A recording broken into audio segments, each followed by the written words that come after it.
नमो भगवते वासुदेवाय नमः। आज की कथा में हम मैया यशोदा के स्नेहपूरित वात्सल्य की कथा का श्रवण करेंगे। सूत जी कहते हैं, माता यशोदा पुष्टि भक्ति का स्वरूप है। उनके दर्शन पाओगे तो कृष्ण को पा सकोगे। यशोदा का दर्शन अर्थात मुक्ति की आराधना। यशोदा जी शुद्ध भक्ति का स्वरूप है और ऐसी शुद्ध भक्ति ही प्रभु को बांध सकती है। दधि मंथन के समय माता जी की शोभा कैसी थी। सुंदर भ्रकुटी वाली यशोदा जी दधि मंथन कर रही हैं। रेशमी घाघरा उन्होंने पहना था, सूत की डोरी से उसे बांधा हुआ था। पुत्र स्नेह के कारण उनके स्तनों से दूध की धारा बह रही थी। उनका सारा शरीर डोल रहा था। रस्सी खींचने के कारण हाथ थके हुए थे। हाथों में पहने हुए कंगन और कानों के कुंडल डोलायमान थे। मुख पर पसीने की बूंदें झलक रही थीं और बालों में लगाई हुई बेड़ी में से चमेली के पुष्पों की पंखुड़ियां झड़ रही थीं। आज माता यशोदा के होठों पर, आंखों में, मन में, हृदय में कन्हैया के सिवाय और कोई भी नहीं था। श्री कृष्ण की सेवा के समय मुख से उनका नाम उच्चारण होता रहे, मन से उनका स्मरण होता रहे और सेवा के श्रम के पसीने से सारा शरीर, सभी वस्त्र भीग जाएं। यह तो भक्ति की कथा है। धन संपत्ति के लिए पसीना बहाने वाले तो बहुतेरे मिल जाएंगे, किंतु प्रभु सेवा के लिए पसीना बहाने वाले कितने हैं। ठाकुर जी की सेवा में पसीना बहाओ, उनकी सेवा स्वयं करो। आजकल तो लोग रुपए पैसे के लिए अपनी कमर तोड़ते हैं, किंतु ठाकुर जी का चंदन घिसने के लिए नौकर रखते हैं। ऊपर के श्लोकों में भक्ति का निरूपण है। शरीर द्वारा दधिमंथन रूप सेवा कर्म हो रहा है। हृदय में कृष्ण स्मरण की सरिता बह चली है। वाणी बाल चरित्र के गान का गुंजन कर रही है। भक्ति तन मन वचन से अपने प्यारे लाला की सेवा में संलग्न है। रेशमी वस्त्र पवित्रता का प्रतीक है। उसकी डोर कसकर बांधी हुई है, अर्थात आलस्य प्रमाद का अंश तक नहीं है। वैसे तो वस्त्र वासना का प्रतीक है। सूत के वस्त्र की अपेक्षा रेशमी वस्त्र अधिक मुलायम और महीन होता है, तो यह रेशमी वस्त्र है सूक्ष्म वासना। शरीर की उत्पत्ति और आधार रजोगुण है। सूक्ष्म वासना नहीं होगी तो शरीर भी नहीं रहेगा। वासना निशेष हो जाने पर जीव ईश्वर से एक रूप हो जाता है। सामान्य व्यक्ति की तुलना में वैष्णव की वासना दिव्य होती है। मन पूर्णतः वासनाहीन होने पर ईश्वर के साथ जा मिलता है। स्वयं ही सुख भोगने की इच्छा बाधक है, औरों को सुखी करने की इच्छा बाधक नहीं है। पराय धन की सेवा करने की इच्छा सूक्ष्म वासना है। भक्ति मार्ग अपनाने के बाद सुखोपभोग की इच्छा ना करो, औरों को सुखी करने की इच्छा करो। सुख का स्वयं उपभोग करने की इच्छा करने वाला इंद्रियों का दास ही होगा। भगवत सेवा में शरीर खपा दो। शरीर पसीने से तर हो जाए तब तक ठाकुर जी की सेवा करो। ठाकुर जी के उपभोग में ना आने वाला शरीर वृथा है। तुलसी लाल के बिना ठाकुर जी की सेवा हो नहीं पाती। यह शरीर श्री कृष्ण का है, श्री कृष्ण के लिए है। यह शरीर धर्म क्षेत्र अर्थात विष्णु क्षेत्र रूपी यह देह भोगोपभोग के लिए नहीं है। यशोदा ने शारीरिक सेवा की। शारीरिक सेवा तो करनी ही है, किंतु यदि मन से सेवा नहीं की गई तो आनंद का लाभ नहीं मिलता। सेवा करते करते आंखें गीली हो जानी चाहिए और हृदय पिघल जाना चाहिए। ऐसे सद्भाव पूर्वक सेवा करने वाले आजकल बहुत कम हैं। सेवारत यशोदा जी की आंखों में श्री कृष्ण है और हृदय में भी। दधि मंथन के समय उनकी दृष्टि तो कन्हैया की ओर ही स्थिर है। कामकाज करते समय हमारी दृष्टि यशोदा जी की भांति श्री कृष्ण की ओर ही रहनी चाहिए। सभी गोपियां भी खान पान कामकाज के समय भी गोपाल कन्हैया की ओर ही टकटकी लगाए रहती थीं। व्यवहार छूटता नहीं है और उसे छोड़ना भी तो नहीं है, किंतु व्यवहार के साथ साथ परमार्थ को याद रखो। अपना लक्ष्य कभी ना भूलो। सभी संत महात्माओं को कुछ ना कुछ कामकाज करना ही पड़ता था। कामकाज के समय भगवान को भूल जाना अपराध है। इस संसार में कोई केवल धन के लिए जीता है तो कोई स्त्री के लिए, कोई संपत्ति के लिए जीता है तो कोई पुत्र परिवार के लिए। ऐसा व्यवहार इष्ट नहीं है। पैसा नहीं है, परमात्मा को देखना है। आदर्श को, लक्ष्य को ध्यान में रखकर किया गया व्यवहार ही भक्ति है। व्यवहार शुद्ध होगा तो भक्ति आएगी। लक्ष्य को भूलकर किया गया व्यवहार बाधक होगा।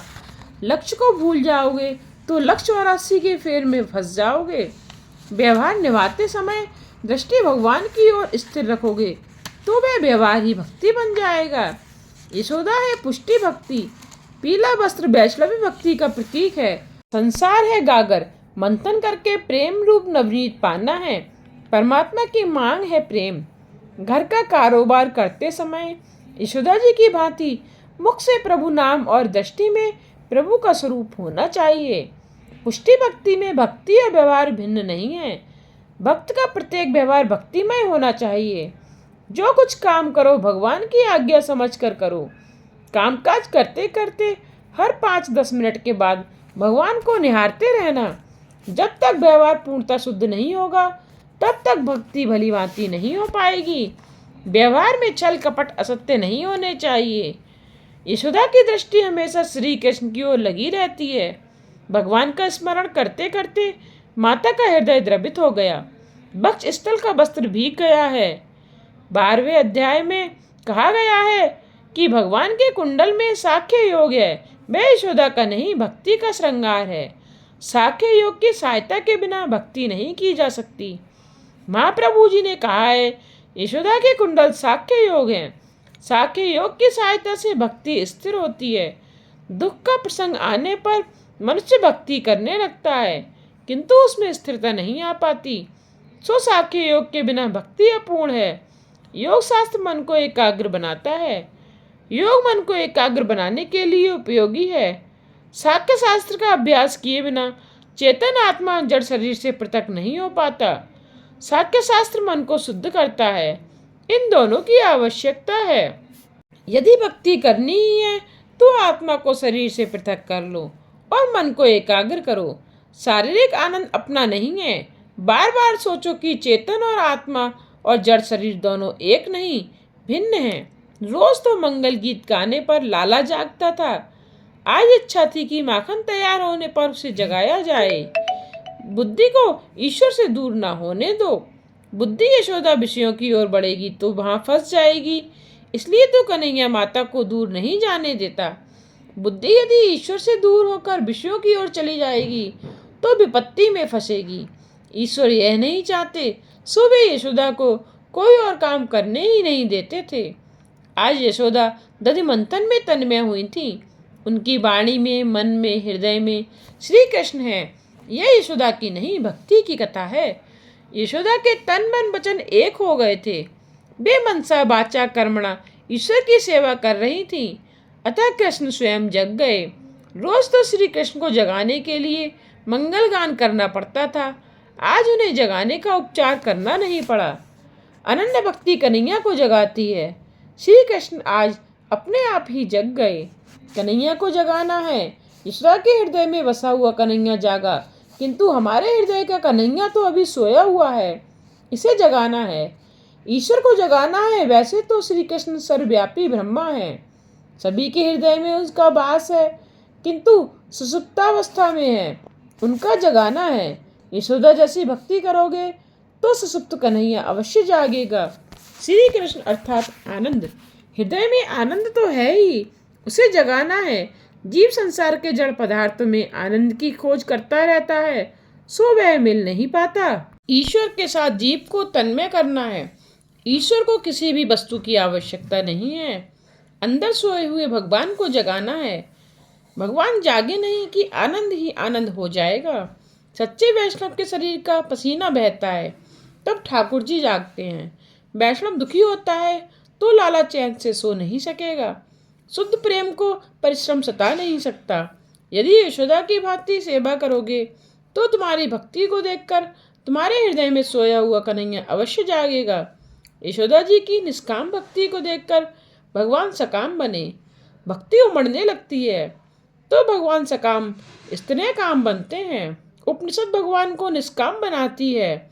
सुखदेव जी भगवान को सकाम कहते हैं। उस समय भगवान श्री कृष्ण स्तनपान करने की इच्छा से माता के पास आए जो दधि मंथन कर रही थी। वैसे तो ईश्वर निराहारी है, किंतु यह तो भक्त के हृदय की भावना है। भक्त का हृदय जब प्रेमार्ध होता है तब भगवान भूखे होते हैं। कन्हैया जागा तो माता को ढूंढता हुआ इधर आ पहुंचा। उसने पीछे से माता का आंचल खींचा। यशोदा तो अपने काम में ऐसी लीन थी कि उन्हें खबर तक ना हुई। कन्हैया माता से कहने लगा, माँ मुझे भूख लगी है, पहले मुझे दूध पिलाओ। यशोदा साधक है, दधि मंथन साधन है, श्री कृष्ण साध्य हैं। साधना ऐसी करो कि साध्य अपने आप आ मिले। साधन तन में साधक को साध्य स्वयं जगाता है। मनुष्य साधारणतः सच्चे हृदय से साधना करता नहीं है, अतः वह भगवान को देख नहीं पाता है। यदि तुम कन्हैया के पीछे लग जाओ तो वह अवश्य मिलता है। कन्हैया तो जीव से मिलने के लिए स्वयं आतुर है, किंतु जीव ही उसकी उपेक्षा करता रहता है। साधना ऐसी तन्मयता से करो कि देहभान तक शेष न रहे और साध्य स्वयं तुम्हारे पीछे दौड़ने लगे। यशोदा की भक्ति देखकर कृष्ण ने पीछे से आंचल पकड़ लिया। तुम भी सेवा साधना में ऐसे डूब जाओ कि साध्य स्वयं तुम्हारे द्वार पर आ जाए। यही तो है पुष्टि भक्ति। शरीर से भक्ति करते समय आंखों में और मन में श्री कृष्ण को बसाए रखो। यशोदा सर्वाग्य भक्ति करती हुई श्री कृष्ण का नाम जप रही हैं। शरीर से सेवा करोगे, वाणी से कीर्तन करोगे और मन को श्री कृष्ण में रमाए रहोगे तो तुम्हारे हृदय में भी कन्हैया जाग जाएगा। घर का सारा कामकाज कृष्ण कीर्तन करते हुए ही करो। उनका कीर्तन करने से आंखें खुली होने पर भी जगत भुलाया जा सकेगा। योगी जन आंखें मूंद कर ब्रह्म चिंतन करते हुए जगत को भूलने का प्रयास करते हैं, फिर भी वे उसे भुला नहीं पाते। वाणी से कीर्तन, आंखों से दर्शन, शरीर से सेवा करने के कारण यशोदा के हृदय में श्री कृष्ण जाग गए। प्रेम से स्मरण करने पर हृदय द्रवित होता है और आनंद प्राप्त होता है। आनंद ब्रह्मा का स्वरूप है। निद्रावस्था के आनंद की भांति जागृत अवस्था में मुक्ति पाई जाती है। कन्हैया घुटनों के बल माता के पास आया और आंचल पकड़कर कहने लगा, मुझे भूख लगी है, कुछ खाने को दो।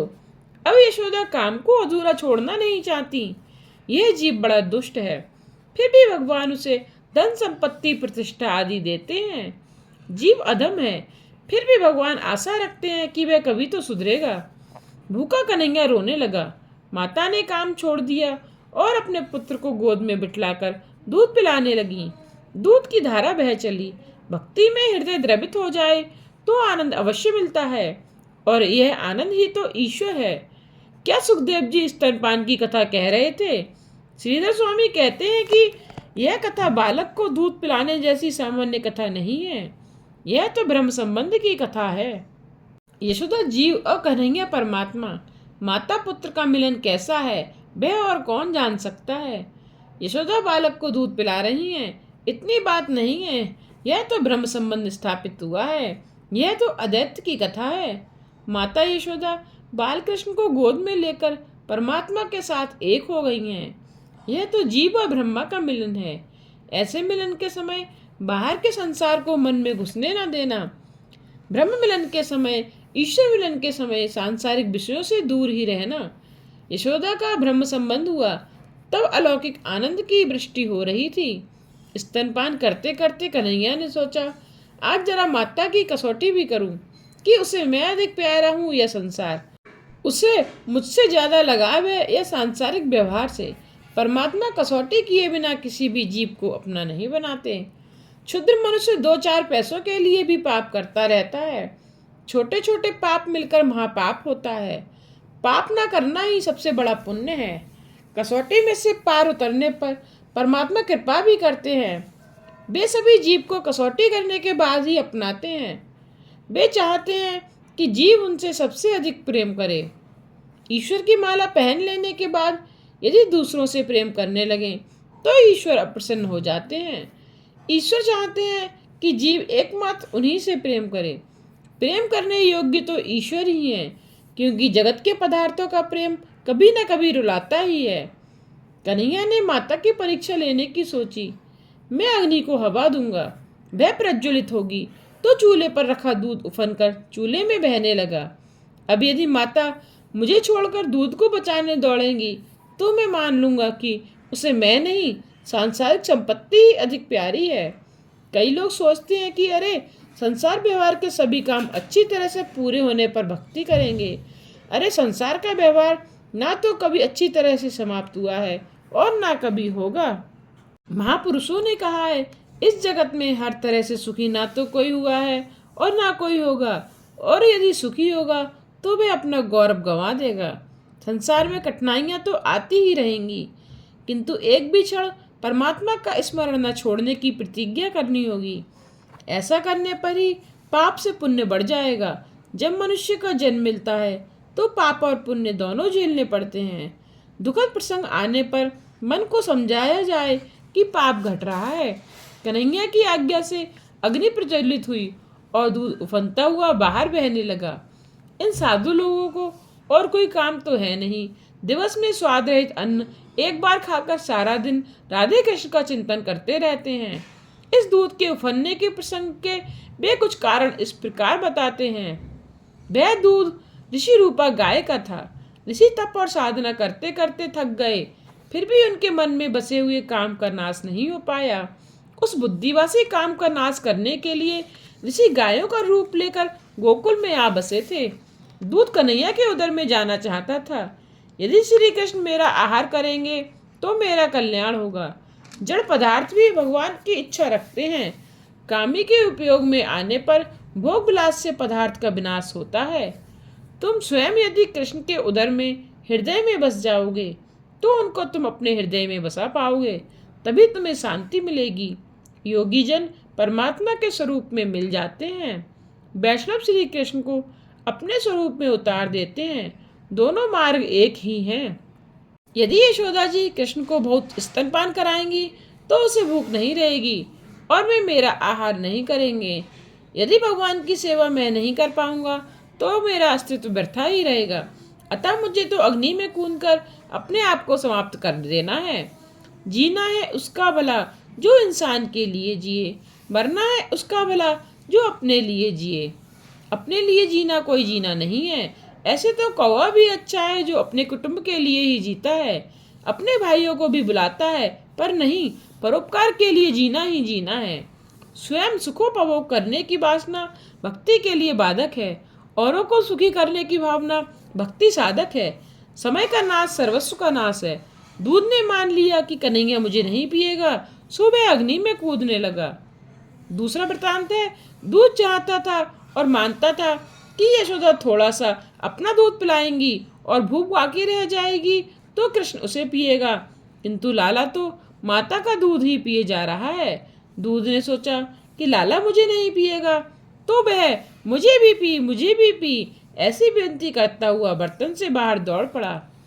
तीसरा वृतांत एक यह भी है कि एक महात्मा कहते हैं, दूध यशोदा जी के घर का था, अतः उसे कृष्ण कीर्तन, कृष्ण कथा श्रवण, सत्संग का लाभ मिला था। 1 करोड़ जपमाला दिव्यता का संचार करती है, तो दूध स्वयं कन्हैया के घर का बासी था और वही दूध तो ऋषि रूपा गाय का था। दूध ने बाल कृष्ण का दर्शन पाया तो वह उनसे मिलने के लिए आतुर होकर अधीर दौड़ पड़ा। ऐसी लीला तो सभी के घर में रोज रोज होती रहती है। विषय सुख का छलकना ही तो दूध का छलकना है। दूध का उफान विषय सुखों की याद है। संसार के सुखों का उपभोग इस प्रकार करो कि मन उनसे चिपक न जाए। यदि बाकी न रह जाए, ठाकुर जी की सेवा करने के समय विषय सुखों की याद आना दूध के छलकने जैसा ही है, और ऐसा होने पर भक्ति मिट जाती है। आज लोगों को घर का कामकाज करते समय कुछ भी याद नहीं आता है, किंतु माला हाथ में लेते ही घर गृहस्थी के सभी झंझट मन में उभर आते हैं। कुछ प्राप्त करने का समय निकट आते ही साधक के मन में संसार आ खड़ा होता है। परीक्षा लेने के हेतु ही कन्हैया ऐसी माया रचता रहता है। ब्रह्म संबंध होने के समय वासना की याद दूध के झलकने की भांति आनी नहीं चाहिए। प्रभु स्मरण करते करते विषय सुखों का स्मरण होने पर भगवान विस्मृति के अंधेरे में छिप जाते हैं। सेवा करते करते जगत की याद आना या करना इष्ट नहीं है। लोग डाकोर के रण छोड़राय जी को याद नहीं करते, किंतु वहां का गोटा याद करते रहते हैं। डाकोर जी की सुंदरता की नहीं, गोटा के स्वाद की याद सताती रहती है। ईश्वर की सेवा करते करते यदि विषय सुख याद आ जाए तो मान लेना कि दूध छलकने लगा है। सेवा करते समय आंखें, कान और मन किसी और को ना दो, किसी से बातचीत ना करो। आंखें झुकाकर जय श्री कृष्ण कहकर सेवा में लगे रहो। यदि इस समय किसी से नजरें मिलाओगे तो मन चंचल हो जाएगा, सेवा का काम अधूरा छूट जाएगा। एक वृत्तांत यह भी है कि एक अन्य महात्मा ने कुछ इस प्रकार कहा है, यशोदा जी को वैसे तो कन्हैया ही अधिक प्यारा था, किंतु चूल्हे पर जो दूध था वह गंगी नाम की गाय का था। कन्हैया को इस गाय का दूध बड़ा पसंद था और वही पीता था। सो यशोदा ने सोचा, यदि ये दूध छलक जाएगा तो कन्हैया गंगी गाय का ही दूध मांगेगा, तो मैं उसे क्या पिलाऊंगी। इस प्रकार यशोदा दूध को बचाने के लिए नहीं, किंतु कन्हैया के प्यारे भोजन को बचाने के लिए दौड़ी थी। प्रियजन की अपेक्षा प्रियजन की वस्तु अधिक प्रिय लगती है। एक और महात्मा इस प्रकार कहते हैं कि दूध ने परमात्मा को यशोदा की गोद में देखा। ईश्वर दर्शन के बाद भी मुझे अग्नि की आंच सहनी पड़ती है। मेरा दुख ताप अभी तक कम नहीं हो पाया है। मेरे पाप बहुत हैं, मैं जीने के योग्य नहीं हूँ। मुझे अग्नि में कूद कर मर जाना ही चाहिए। ऐसा सोचकर दूध झलकने लगा। यशोदा जी लाला को एक को लिटाकर चूल्हे से दूध का बर्तन उतारने के लिए दौड़ी। जीव भी बड़ा विचित्र है, अपना व्यवहारिक कार्य करते समय ईश्वर की याद करता रहता है, किंतु जब ईश्वर उसकी गोद में आ बैठते हैं ईश्वर से संबंध जुड़ जाता है। तब वह ईश्वर को एक ओर रखकर छोड़कर उस सांसारिक कार्य के पीछे दौड़ने लगता है। ब्रह्म संबंध होने पर संसार का स्मरण हो आता तो उसका दूध छलकना ही है। कई लोग माला तो फेरते हैं, किंतु उनका मन तो साग सब्जी की खरीद में घर गृहस्थी की चिंता में लगा होता है। ऐसे जप में प्रभु का नहीं, उन वस्तुओं का जप होता है। वियोग में अपेक्षा की जानना गुण दर्शन है, संयोग में अपेक्षा का भाव दोष दर्शन है। कन्हैया दूर था तो यशोदा उसे गोद में उठाने के लिए लालायित थी, और अब गोद में आ गया तो उसकी उपेक्षा करके दूध के पीछे भागने लगी। सुलभ वस्तु की अपेक्षा करना तो जीव का स्वभाव ही है। भगवान ने सोचा कि यशोदा ने कई व्रत जप किए तो मैं उसे मिला, किंतु अब शेर दो शेर दूध के लिए मुझे छोड़ चली है। लाला को छोड़कर यशोदा जी सांसारिक काम करने लग गईं। लाला ने सोचा, माता को वह नहीं संसार ही अधिक प्यारा है, तो माता को सीख देने हेतु लाला ने पत्थर मारकर एक मन दही का गड़ा फोड़ दिया। श्री महाप्रभु ने आज्ञा की कि श्री कृष्ण की सेवा लौकिक भाव से कभी न करना। अलौकिक सेवा छोड़कर लौकिक कार्य सुधारने जाओगे तो भगवान उसे और बिगाड़ेंगे। प्रभु की अलौकिक और लौकिक दोनों की चिंता है, उनको हमारी बड़ी चिंता रहती है। यदि मनुष्य चिंता करके अपने हृदय को जलाता रहेगा तो मेरा क्या होगा, ऐसा वे सोचते हैं।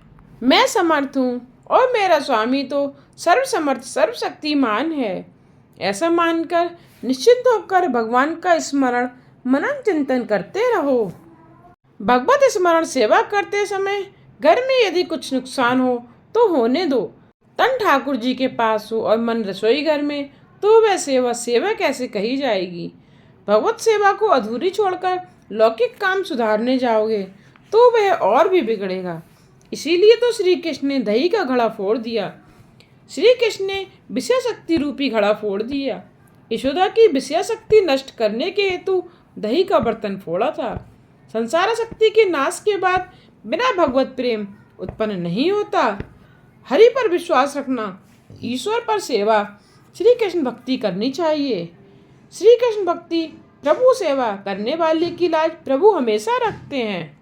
जब तक संसार शक्ति नहीं जाती तब तक भगवत भक्ति सिद्ध नहीं होती। संसार के विषय भोगों से कभी तृप्ति नहीं मिलेगी। लोग साग सब्जी और चटनी अचार में तेल की धार करते हैं। तेल से सरोवर होने पर ही वे चाव से खाते हैं। अब जरा सोचो, आज तक हमारे पेट में तेल के न जाने कितने डिब्बे पहुंच गए और अनाज की भी अनगिनतन बोरियां हमारे उधर से स्वाह कर लीं, फिर भी हम तृप्त हुए हैं क्या। ईश्वर को ताक पर रखकर लौकिक कार्य में लगे रहना अच्छा नहीं है। सांसारिक कार्यों के पीछे यदि इस प्रकार लगे रहोगे तो वे और भी बिगड़ते जाएंगे। इतने में कुछ बाल मित्रों ने आकर कन्हैया से पूछा, लाला आज कौन से घर का निशाना बनाना है हमें। कन्हैया ने कहा, आज तो अपने ही घर का माखन उड़ाना है। आज भगवान अपने ही घर का दही माखन खिला रहे हैं। किए हुए उपकारों को भगवान कभी नहीं भुलाते। राम अवतार में बानरों ने उनकी बड़ी सेवा की थी, सो श्री कृष्ण आज उनको भी दही माखन खिला रहे हैं। यशोदा ने वापस आकर देखा तो मटकी फूटी हुई थी, दही इधर उधर बिखरा हुआ था और कन्हैया गायब था। कन्हैया ने रूठ कर यह पराक्रम किया था। लाला छीके पर से माखन उतारकर बाल मित्रों और बानरों को खिला रहा था। बानर अर्थात मन मन बानर सा चंचल है, किंतु श्री राम और श्री कृष्ण के सामने तो वह हाथ जोड़कर सिर नवाकर खड़ा रह जाता है। उसके बिना चंचल मन बानर शांत नहीं होता। बानर फलाहार करते हैं और निर्वस्त्र रहते हैं, वे तो साधु जैसे हैं। कन्हैया उसे माखन खिला रहा है। यशोदा ने लाला को चोरी करते देखा तो मान लिया कि गोपियों की बात सच्ची थी। लाला की चोरी करने की आदत है। लाला को पकड़कर बांधना होगा। जिस ओखली पर वह खड़ा है उसके साथ ही मैं उसे बांध दूंगी। यशोदा लकड़ी लेकर श्री कृष्ण के पीछे दौड़ी। मित्रों ने लाला से कहा, माँ आई, भागो। आगे लाला दौड़ रहा है और उसके पीछे यशोदा। जिस ईश्वर को योगी पकड़ नहीं पा रहे हैं उसी को पकड़ने के लिए यशोदा दौड़ रही हैं। यशोदा दौड़ते दौड़ते थककर चूर हो गई, फिर भी कन्हैया हाथ नहीं आया। ऐसा क्यों हुआ? श्रीधर स्वामी कहते हैं, अपनी एक भूल के कारण यशोदा उस कन्हैया को पकड़ नहीं पाती थी। श्री कृष्ण के पीछे दौड़ने के समय यशोदा की दृष्टि में कृष्ण का मुखारबिंद और चरण कमल नहीं, पीठ थी। तृतीय स्कंद में कहा गया है, लाला की पीठ में अधर्म है, अधर्म वहीं से उत्पन्न हुआ है। अधर्म को दृष्टि में रखकर दौड़ने वाला ईश्वर को कैसे पकड़ पाएगा? भक्ति धर्म की मर्यादा में रहकर करो। भक्ति धर्म अनुकूल होनी चाहिए। भक्ति में अधर्म आया नहीं कि वह भ्रष्ट हो गई। कर्ता ने जिसे जो कर्तव्य दिया है उसको बराबर निभाया जाए। जो अपना कर्तव्य अपना धर्म छोड़ देता है उसकी भक्ति सफल नहीं हो पाती। संदेह कर्म किए बिना सेवा करने वाले ब्राह्मण की सेवा ईश्वर कभी नहीं स्वीकारते। यदि घर में पतिदेव बीमार हैं और उनकी उपेक्षा करके स्त्री मंदिर जाए तो उसकी भक्ति पूजा भगवान क्यों स्वीकार करेंगे? अपने पति और संतान की उपेक्षा करके कथा कीर्तन करने वाली यह मंदिर जाने वाली स्त्री की सेवा कभी सफल नहीं होती। प्रभु कहते हैं, मुझे कर्तव्य की धर्म की मर्यादा बड़ी प्रिय है। उसकी भक्ति करते समय कर्तव्य और धर्म की मर्यादाओं का पालन करना ही चाहिए। यशोदा लाला को पकड़ नहीं पा रही हैं क्योंकि वे अधर्म के पीछे दौड़ रही हैं।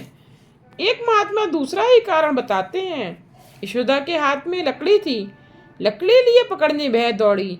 यह लाला को पसंद नहीं है, उसे डर है। लकड़ी अभिमान का प्रतीक है। पुष्टि संप्रदाय तो लाला की सेवा करने को कहता है। लकड़ी लेकर दौड़ने का अर्थ है अभिमान को साथ लेकर दौड़ना। अभिमानी सेवा नहीं करता।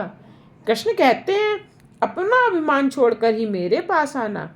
तो वल्लभाचार्य जी कहते हैं, भक्ति अभी अभिमान को साथ ही लेकर भगवान को पाने चलेगी तो सफल नहीं होगी। यशोदा जी बुद्धि भक्ति लकड़ी अभिमान को लिए हुए कन्हैया को पकड़ने चली हैं, सो पकड़ नहीं पा रही। सत्कर्म किए जाने के बाद भी यदि आंतरिक अभिमान बढ़ता जाता हो तो वे सत्कर्म किस काम का? भगवान सभी दोषों को क्षमा करते हैं किंतु अभिमान को नहीं। अभिमान होने से भगवान की उपेक्षा होती है।